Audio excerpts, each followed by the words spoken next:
I'm one of the judges of the Miles Franklin Award because in Miles Franklin's will she stipulated that the Mitchell Librarian should be, the current Mitchell Librarian should be a member of the judging panel.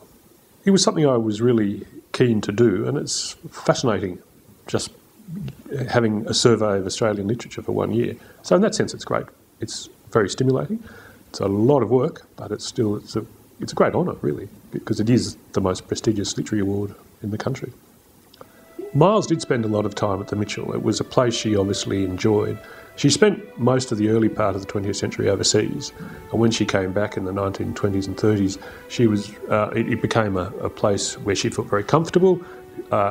Most of her work is around Australian subjects, so she did a lot of research here, so it was a natural place for her to be. But she also formed friendships with the library staff and particularly with Miss Ida Leeson. So I think she saw it was for her both a social place but also a work space as well. We, the judges, get typically about 2 cartons of books which turn up just before Christmas, so there's a bit of light Christmas reading.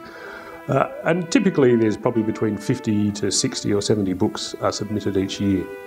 So although it seems like a lot of fun, and it is, I mean it's a very interesting job, it's also an awful lot of work. In order to get through such an enormous amount of, there are such an enormous collection of work, or an enormous collection of novels.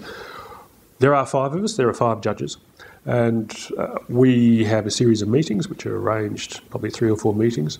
We start off by reading, just go off on our own and sort of read what we can. And each time we come to a meeting, we talk about what we've read. And clearly it's a fairly, it's an interesting process of discussion. It's a lot of talk about each novel, and over the course of the 3 or 4 months that we have to do the reading, we manage to churn through each of the novels.